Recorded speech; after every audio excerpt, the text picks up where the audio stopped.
근데 요즘은 다들 기후변화 문제들을 실감하고 계십니다. 그러니까 실감하는 게 뭐 온도가 더워졌다 이런 것도 있지만 많은 경우가 식료품값, 먹는 게 비싸지는 거예요. 근데 그게 어떤 유통의 문제도 있지만 생산에 잘 안 된다는 것을 정확히 알고 있거든요, 사람들이요. 특히 농민들도 잘 알고 있고. 기후 변화라는 게 단순히 지구가 더워져서 어떤 걱정이 아니라 내 삶과 연결되어 있다는 것을 다들 깨닫고 계시고 여기에 대해서 관심이 많으시죠. 더위는 우리가 어느 정도 극복해 나갈 수 있을 것 같아요. 사람들이 겪는 더위는. 근데 문제는 작물과 곤충이 겪는 더위예요.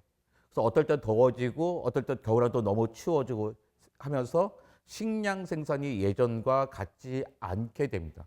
산업혁명 이후에 농업 기술만 발전을 하고 기후가 변하지 않았다면 지금보다 21% 정도의 곡물 생산이 더 많았을 거라고 평가를 합니다.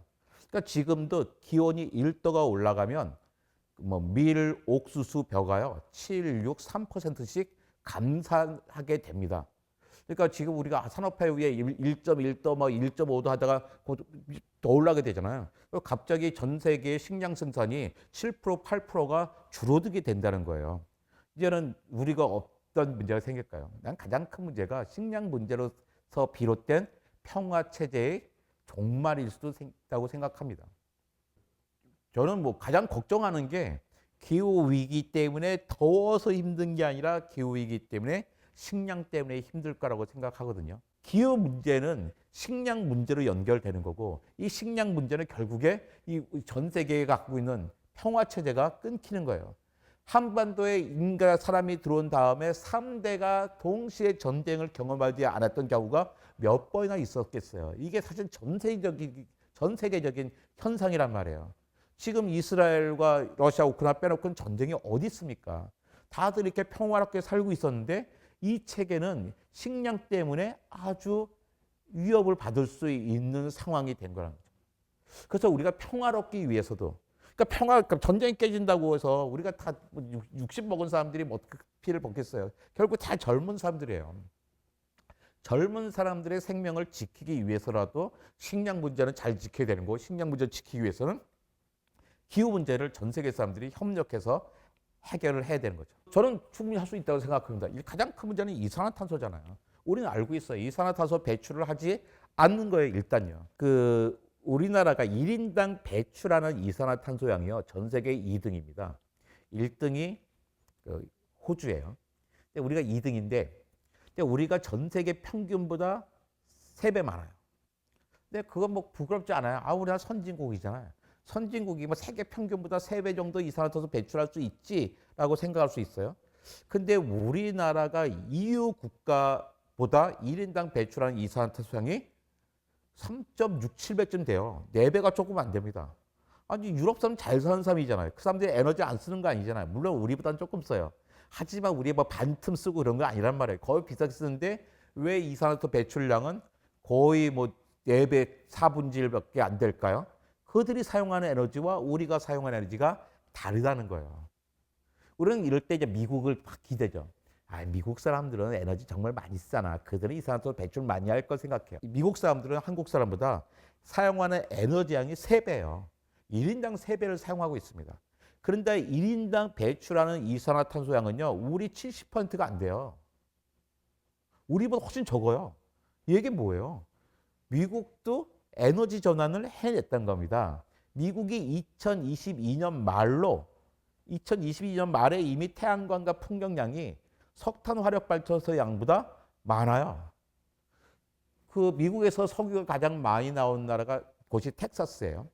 텍사스가 2024년 7월 1일부터 2025년 12월 31일까지 18개월 동안 새로 확보하기로 계획하고 있는 태양광 배터리 풍력량이 35기가와트예요. 우리나라 원전 발전 35개만큼을 하겠다는 거예요. 아니 왜 석유 안 하고 이게 더 돈이 되기 때문이라는 거죠. 2025년이 되면 전 세계의 신재생 에너지, 수력까지 다 해서요. 신재생 에너지량이 석탄 화력 발전소를 뛰어넘게 됩니다. 이게 뭐냐면 전 세계가 다 신재생 에너지로 가고 있다는 거예요.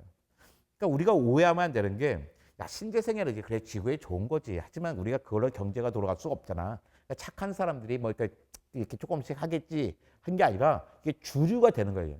그게 뭐 세계 경제의 기준이 경제의 신재생 에너지로 바뀐다는 겁니다. 그만큼 전 세계는 급격하게 바뀌고 있는 거죠. 그 얘기 뭐냐면 더 이상 이산화탄소 배출량을 엄청나게 줄인다는 거예요.